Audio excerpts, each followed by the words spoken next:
Hey everyone, it's Chris. Thank you so much for listening to our new episode of Book Wars Pod. This week we talked to Jacqueline at JBandos from Twitter about Jedi Fallen Order, and we had such a good conversation that it ran a little long, as we are wont to do. So we're going to be splitting this episode in two, with the first half releasing right now and the second half releasing early next week. So stay tuned for that, and we hope you enjoy the show.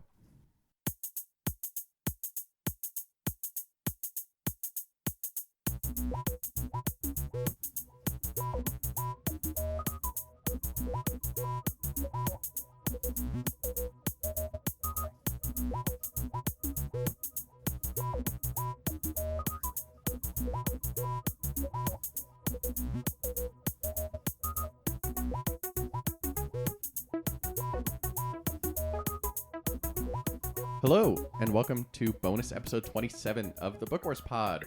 I am here with Kate and our very special guest host, Jacqueline at JBandos on Twitter. Jacqueline, how are you doing today? I am doing good, all things considered.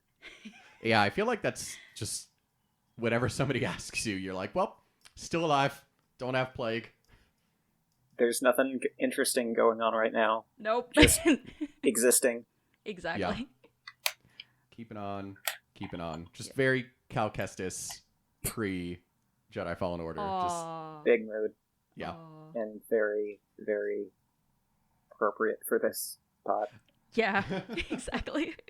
But yes, as you may have guessed from that reference today, we're going to be talking about Jedi Fallen Order, the video game from EA Games and Respawn Entertainment that came out late last year, and just where it fits into the universe and our thoughts about it.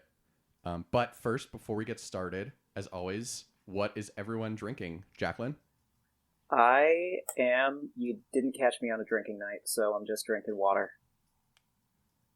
That's very fair. I didn't catch myself on a drinking night either because I'm just drinking black tea right now. So I feel that. Might be the most non-alcoholic episode of this podcast that has ever occurred, honestly. I was going to say, have we ever had one where every host is not drinking? I don't think so, which probably says something about us, but that's fine. Quick, someone call Keeks.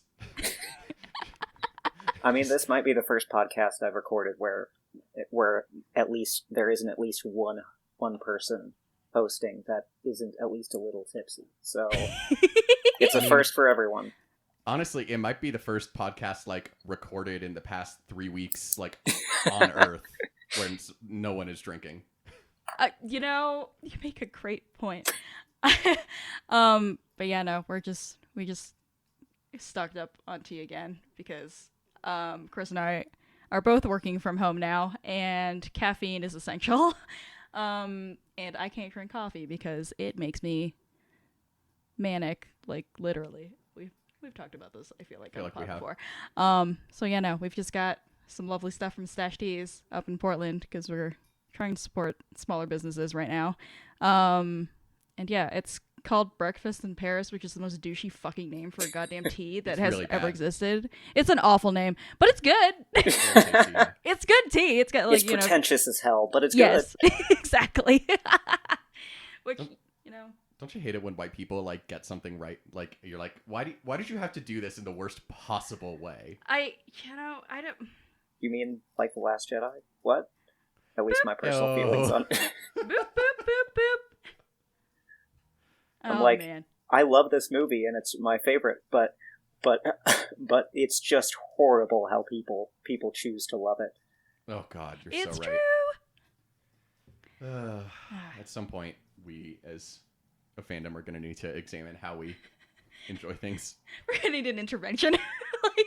We're part of this fandom. And look at stories as a collaborative effort instead of looking at an auteur as the end-all be-all kind of voice on a story. But why would we do that? That seems too complicated, exactly. Oh, God. All right. Well, speaking of Star Wars, let's dive in. So, obviously, if you haven't played Jedi Fallen Order and you don't want spoilers, as usual, this is going to be a very spoiler-filled podcast, so be aware. But let's talk a little bit about what the story added to our understanding of the universe, because even though they're all new characters for the most part, Saw Gerrera cameo notwithstanding, and Tarful, are arguably as important as Saw Gerrera in the canon, in my opinion. Arguably. But yeah, no, this is another story that intersects very heavily with the main Star Wars timeline. Where are we after Order 66? All right. 5 years after. Thank you. Order 66. Cal mentions that in the beginning of the game, when they find the Jedi Starfighter, Prof, it wonders, has it been here 4 years? And then Cal says, no, 5. Ah, So, that's it. Oh, yes. yeah. Good memory. So it's still I have a relatively early very in good memory for #the dark very times. useless information. I usually do, but not like it's numbers get me. No, that's great. But yeah, so 5 years after Order 66, still obviously for obvious reasons, extremely present still in Cal's mind. So we get lots of mentions of it, lots of mentions of the trauma that it caused him. Of course, we get it from Seer's point of view as well. But yeah, no, there and the flashbacks to him just watching his master sacrifice himself. So yeah, no, there was no end of Order 66 just like crying for me during this game. I will mention that Chris played the main campaign, and which I have not actually played myself yet, because at the time I was in my hell semester at school, and I'm still trying to like do. It's less hellacious this semester, but I'm still trying to do school, so I haven't gotten around to it yet. But I was backseat gaming, just like scream at you to like, what if you went over there and opened that crate that you totally like ran past? So Yeah. I was very helpful in that manner. But yeah, no, just like backseat Order 66 crying, because that's what I do. Yeah, really, between that and obviously the Clone Wars is back on Disney Plus, we're all just like, oh my god, this is so exciting, Order 60. Oh no. We were excited for it for this reason, and then we remembered what that reason in particular does to us emotionally every single time. Mm-hmm. Yep. Mm-hmm. Like, I remember that particular flashback where, like, you start as Cal in his quarters, and he's, like, high-fiving all the clones. Oh, like, God, that was banter, heartbreaking. and you're like, it's already heartbreaking, and then later in that flashback sequence, you, like, see the commander getting the message, and you're like, oh, no. Oh, no. Oh, my God. And I mean, with the supplement of the Clone Wars, we also now, I mean, it's been several years, but not everyone who's played it, this will they'll watch the Clone Wars. We know that the clones, like, wills were hijacked in this. They weren't in control of their actions. Yeah, absolutely. I mean, it was there are many moments in this game that really reminded me of it's me, so I'm going to bring this back to Kanan. But it really reminded me of the Kanan comics, like that 100%. whole, yeah, all that, the clones kind of just like turning on a dime like that when they're having after they've been treating him like a little brother. Exactly. No, it's just it's so emotionally painful. Yeah. And I mean, there's a lot of parallels between Cal and Kanan, which people, myself included, joked when we, found out more about the story and the protagonist. Like, oh, cool, they made white Kanan.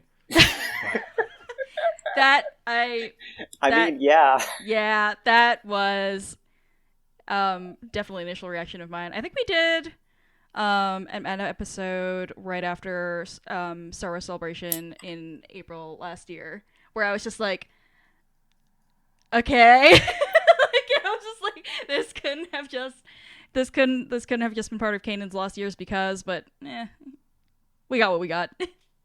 I really do like Cal as a character. I just feel that they didn't do enough to make him stand out from other characters in Star Wars. I agree with that.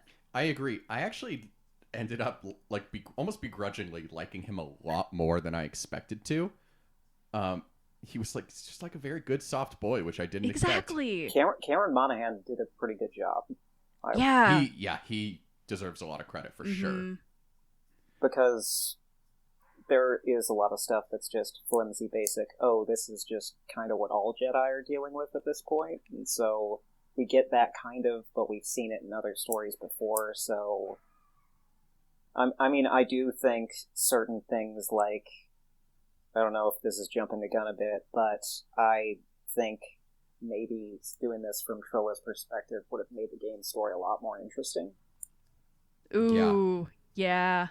Because that was my thought post Trilla reveal and onward to the rest of the game is, well, there's a whole lot more going on with Trilla, and she's kind of just being relegated to villain and not much else. So that's not great. Yeah, I totally agree with that. I definitely, like, when they announced this game, I was just like, ooh, but what if it's an Inquisitor story? And a Trilla game would have been so good, like so good. That would have been really good. Because Trilla's the next thing on the outline that we want to talk about. Like, oh, good, yeah, that's true. It's frustrating to me that she did end up dying, because I feel like there would have been so much potential there for taking the story in the inevitable sequel. Because we haven't really seen that with, like, we've seen that kind of turn with, say, like, Vader at the end of 6 trying to atone in some way for all the good that does and how much that makes up for atrocities committed. Or, like, with Ben Solo deciding that his name is Ben Solo and being a good guy for a hot hour before he dies. Yes. I mean, we haven't really seen it, I think, from a character who, except maybe from Ventress, but I have very strong negative feelings about Dark Disciple, so I won't get into that. Where the character in question coming back from the dark side to fight against it is someone who was, like, had no choice to begin with and was kind of tortured and forced into it. I mean, the exception to that being Finn, if the sequel trilogy bothered to even kind of try to focus on that kind of shift at all instead of just ignoring it completely. Oh god, I couldn't agree with that more. Yeah. Absolutely. And that's a really great point that I want to explore a little more, because, like, we don't see any examples of the fully unwilling fall to the dark side. Like, we see Anakin, who from the jump is questionably stable at best. Flirting with fascism. Yeah. Yep, just as you do. Anakin is the disenfranchised white e-boy of the Clone Wars. So true. Yeah, he really is. And then you get his equally white e-boy, misunderstood grandson, who...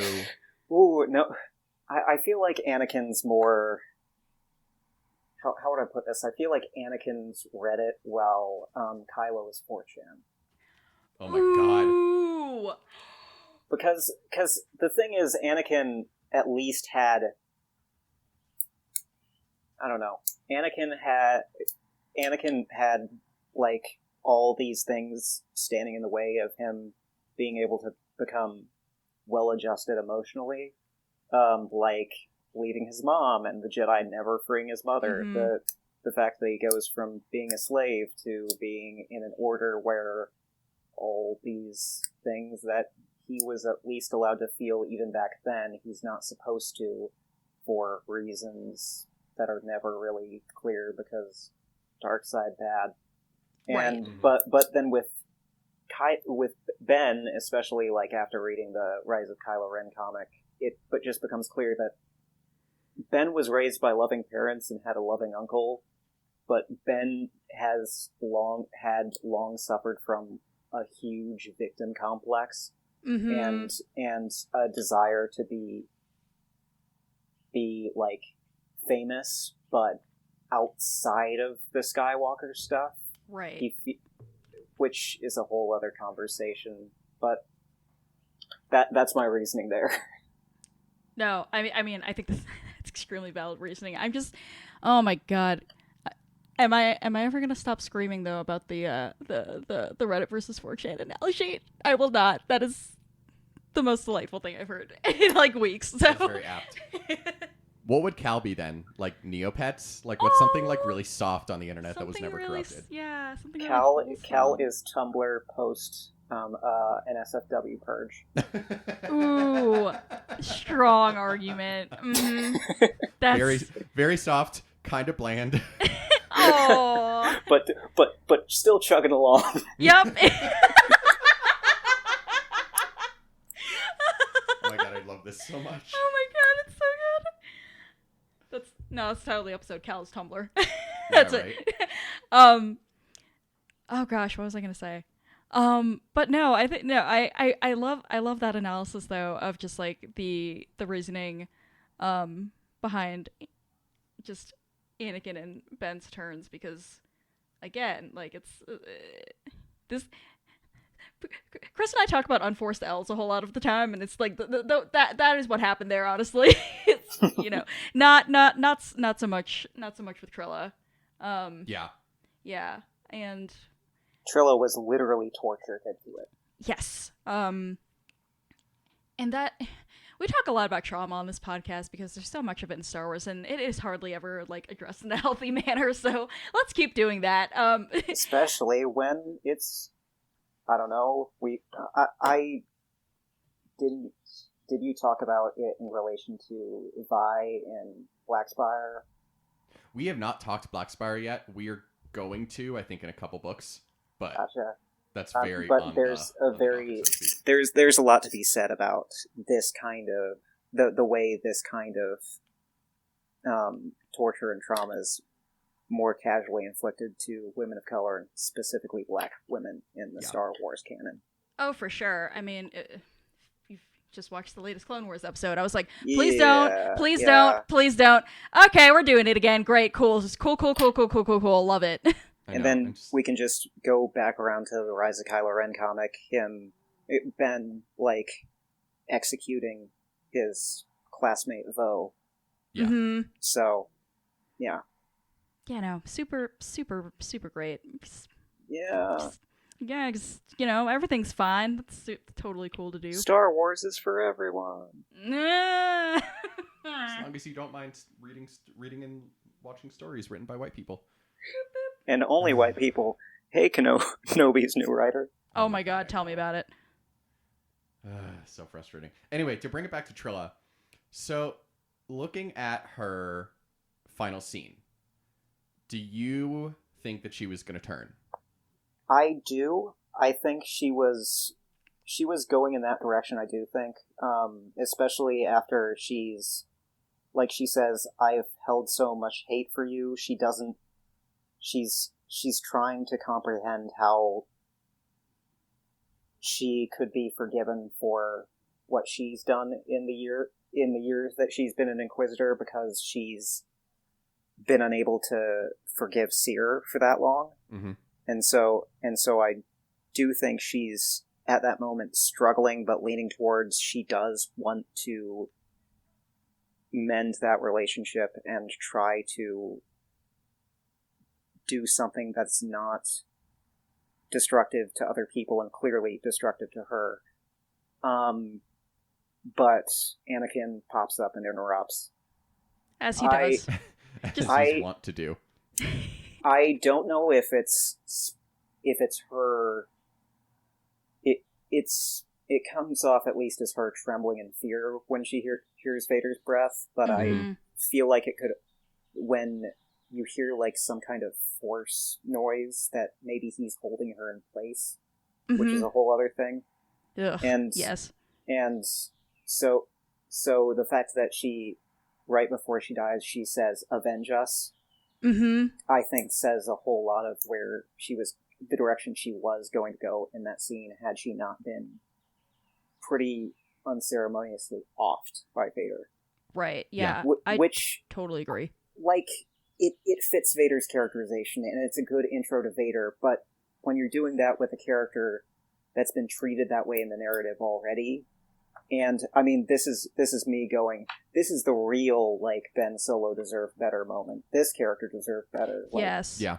Like she was a teenager that was then tortured into working for the Jedi Gestapo of this fascist empire, as opposed to a guy who got fed up with his uncle and his family and decided to join the space Nazis at 24.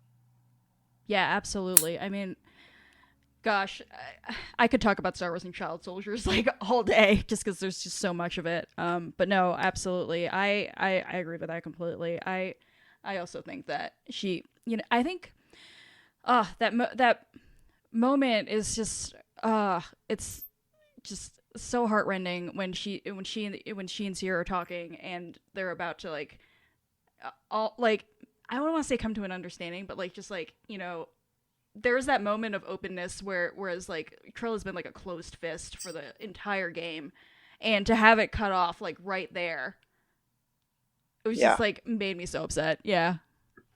I mean, it's to use another like Rise of Skywalker Ben Solo analogy, it's Leia reaching out to Ben Solo moment. Like it's him realizing and Trilla realizing that the emotions that they held in their heart that turned them to the dark side were lies.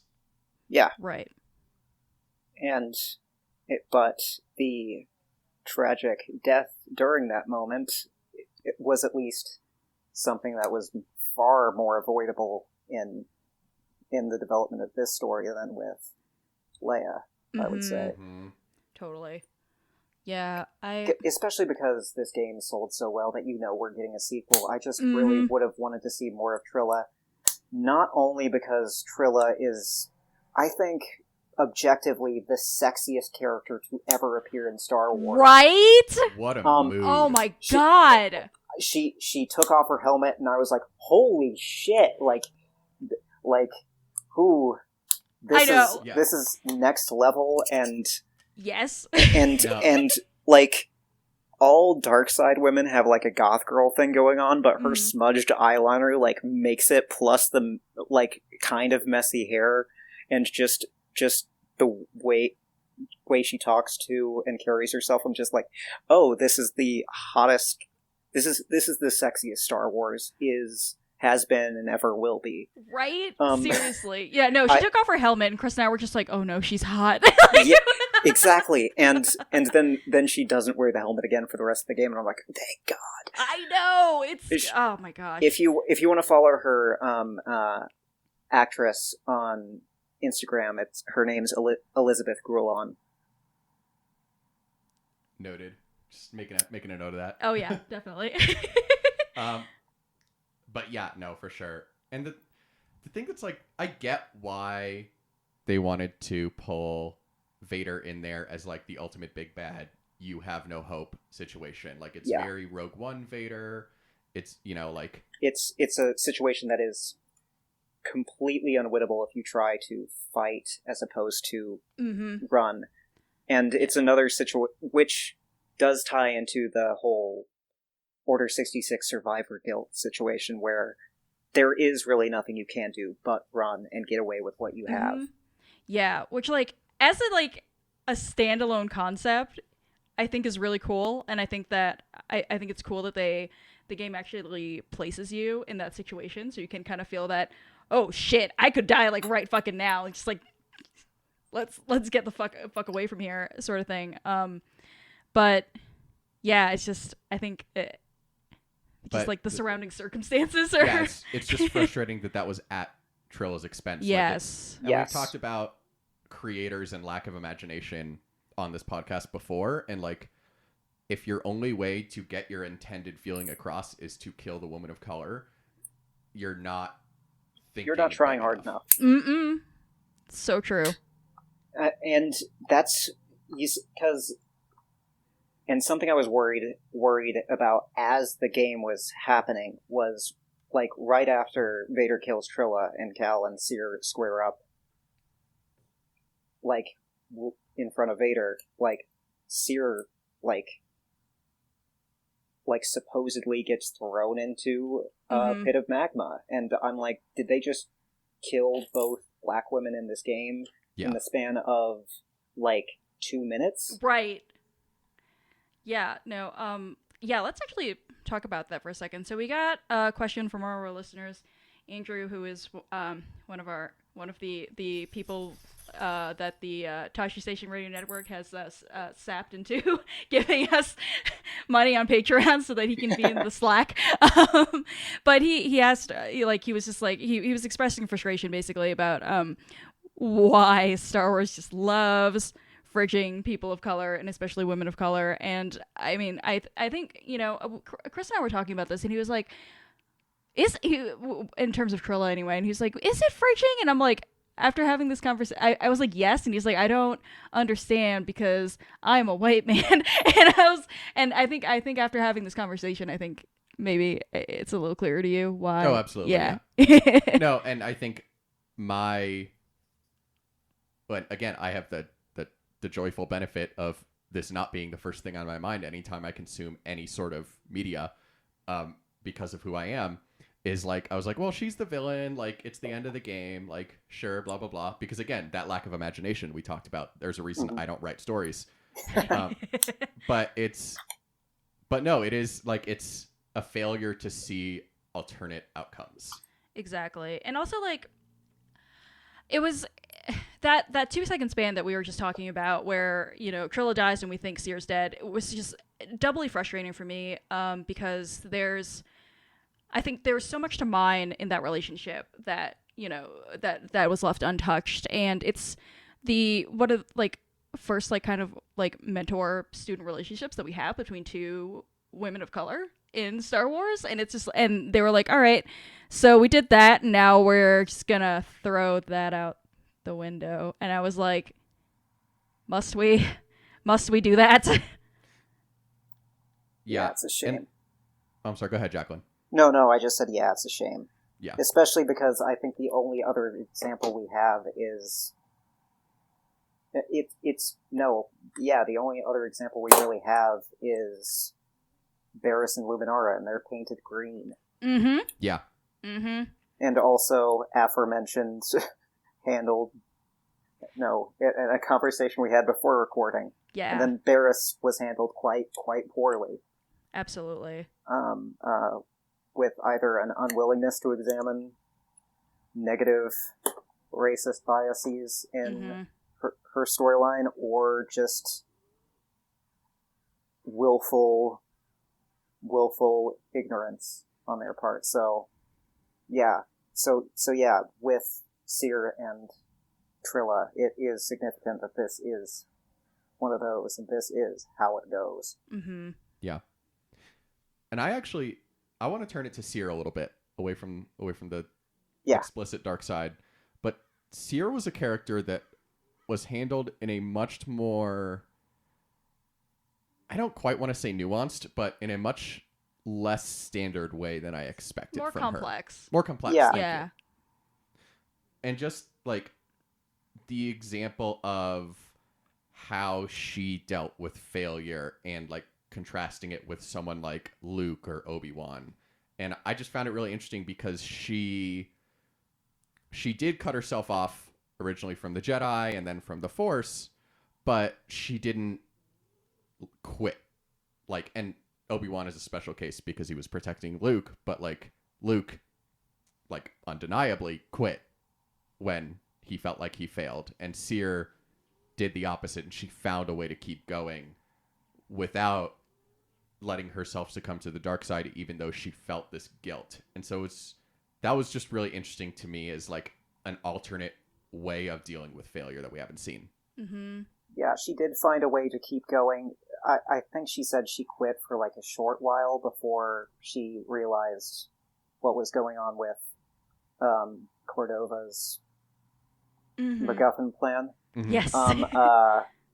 Which I have feelings about. But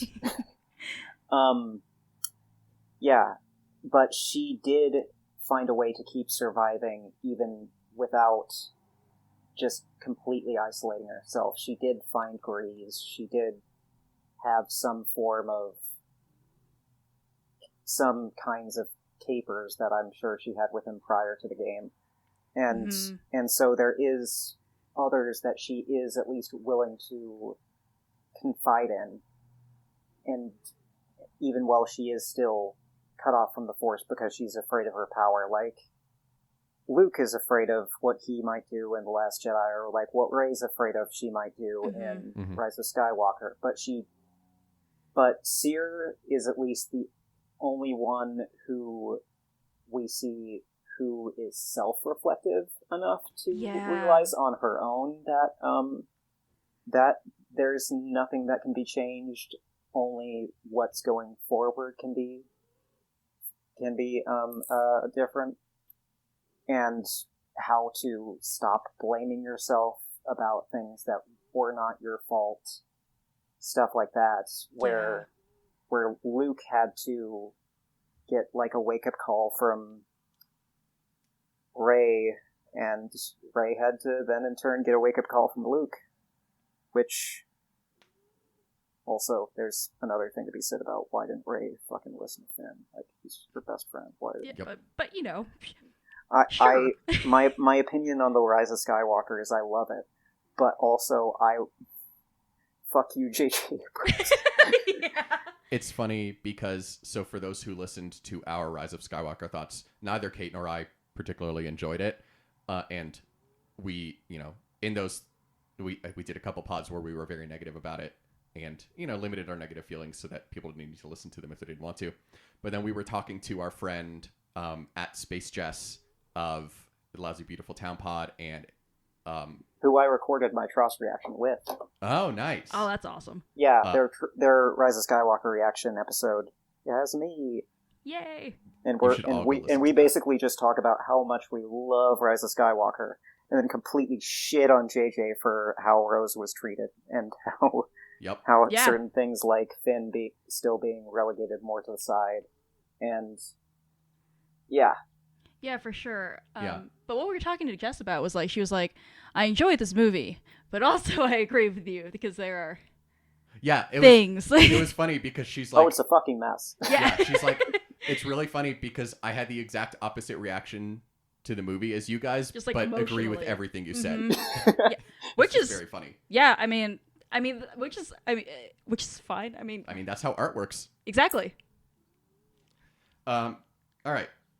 I want to talk about what to me was potentially the most interesting going forward thing in this story. Let's talk about Merrin. Merrin is why I'm angry about the fact that Merrin's only in the last world and doesn't join the team until right before the final thing. Yes. So if you want to hear any of the banter with her, you have to visit every single planet individually and just keep spamming the talk button, and then you have to keep going. This is what I did because I was like, God damn it, I'm gonna get the most out of the character dialogue. I did find out, yes, eventually the ship conversations during hyperspace do stop. By method of just continually going back and forth between planets and listening to characters talk, because Merrin's so great, and she's given so little to do, and then there's the fact that for a very decent chunk of that time that she's in it, she's just a Night Sister who shows up out of nowhere and 6 enemies on Cal. Yeah. Right. And then there's not much. There's not enough focus given to how she was manipulated by Malicos. Yeah, totally. They acknowledge it, but it's it's Cal acknowledging it for her. Yeah. She knows she's been manipulated, but then it doesn't You know what I'm getting at. Yeah, absolutely. And I mean, I think her that theme of just being manipulated, especially by men, is just like it dovetails so perfectly with like Trilla and Seer, and I'm just like, God damn it, why didn't they just make this a game with only these women? And I know, right?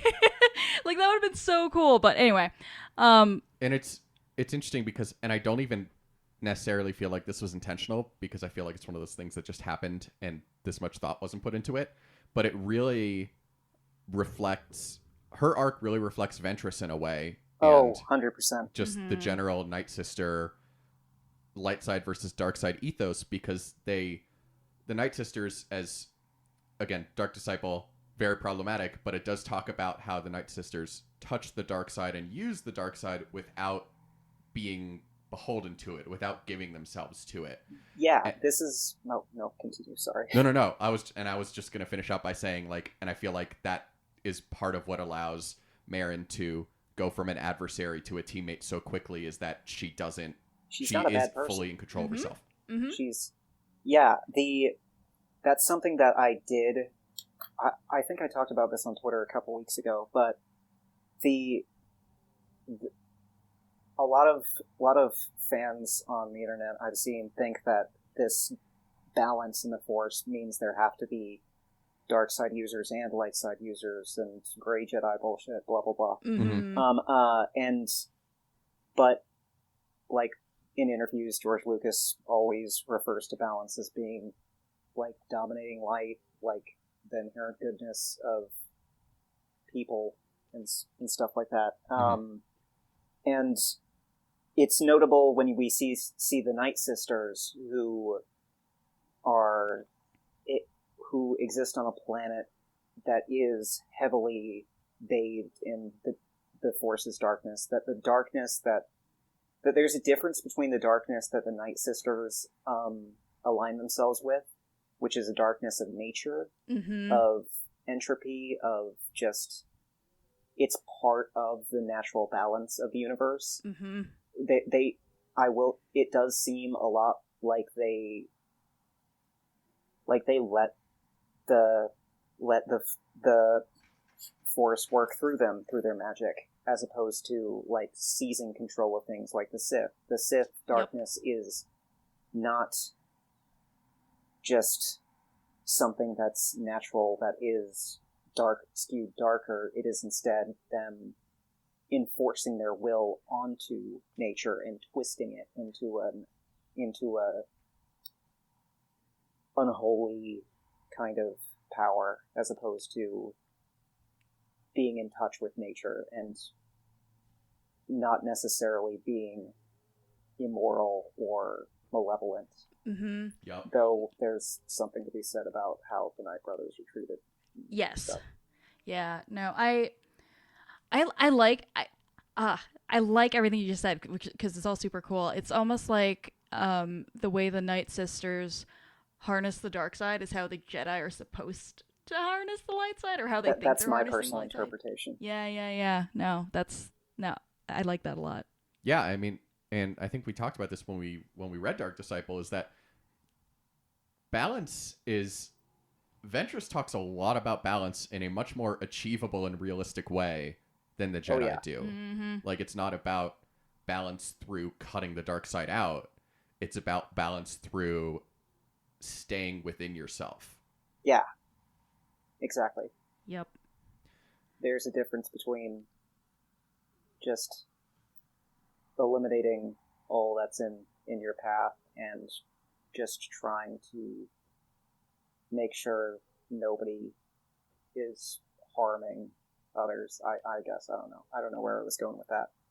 No, for sure. I hear that though. No, absolutely. I think that's important to note. Yeah. Because the the methods of the Jedi were quite flawed, especially near the end of the Republic. Mm-hmm. Yeah, it'll be interesting to see during the High Republic publishing project that's upcoming, if the Jedi already have reached that kind of dogmatic all darkness is bad point, or if they're a little more, I don't know, open-minded. Yeah. Mm-hmm. But yeah, Marin is a good person, and she's working off trauma that she's dealing with from Filoni fridging an entire culture. Yep. Yay! I can't.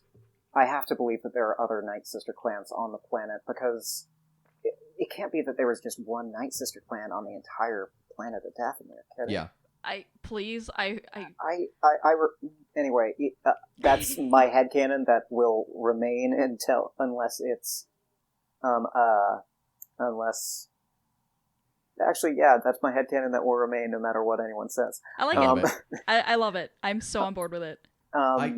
Yeah, because she was slaughtered by Grievous, and then so her people were slaughtered by Grievous, and so she doesn't know the Empire is a thing. They live their own life separate from the galaxy's wars and such, until the war comes to them. So Merrin has no concept of a Jedi beyond Grievous and Malicos. So great examples. So she's working off of what she knows and what has harmed her people and her in the past. And it isn't until she meets someone who doesn't fit that classical idea of these Jedi are killers and they are only manipulators, that she starts opening herself up more emotionally. I mean, and there's something to be said about how Cal goes from being ready to fight Merrin at a moment's notice to learning her story through clues he finds and being like, you're not a bad person. Yeah. Trust me, and I'm going to show that I trust you by handing you my weapon. Stuff like that. That was such a huge moment when he hands her his lightsaber. I think I like audibly gasped when it happened. I was just like, oh no, oh god, what's gonna happen? But no, she was like super cool about it because she's cool. I really do like how the game handled that kind of messaging around the Jedi and violence. Yes. Where Cal's entire vision relating to his master, where his master blames him for everything, where Cal has to learn that it wasn't his fault. He shouldn't blame himself, but also learn that immediate jumping to conflict isn't the best way to solve problems. Absolutely, yeah. For sure. The way the game lets you go through that realization, Especially like so because viscerally. It's a game. Yeah, especially because it's a game that's based almost entirely around combat, when it's not just about jumping around and solving puzzles. And that does it for this first half of our Jedi Fallen Order episode with Jacqueline. Thank you so much for listening. As I mentioned at the top, our next episode is going to be dropping early next week. We're going to be wrapping up this discussion. In the meantime, hit us up on Twitter, Facebook, Instagram, and Tumblr at BookWarsPod, or email us, bookwarspod@gmail.com, and rate, review, and subscribe to us and the Tashi Station Radio Megafeed. It is the best way for people to discover the show, especially during these quarantine times when people are looking for new podcasts. Also, if you have the means and you're so inclined, please donate to the Tashi Station Radio Patreon, or give us coffee at ko-fi.com/bookwarspod. It really helps us cover our hosting and production costs, and we'll post amazing pictures of our pets, which everybody wants. Our theme song is Whiz Bang by Poddington Bear. Our logo and artwork are by Joe Butera Design. Thanks so much for listening. For myself, Kate, and Jacqueline, and we'll talk to you when the rest of this episode airs.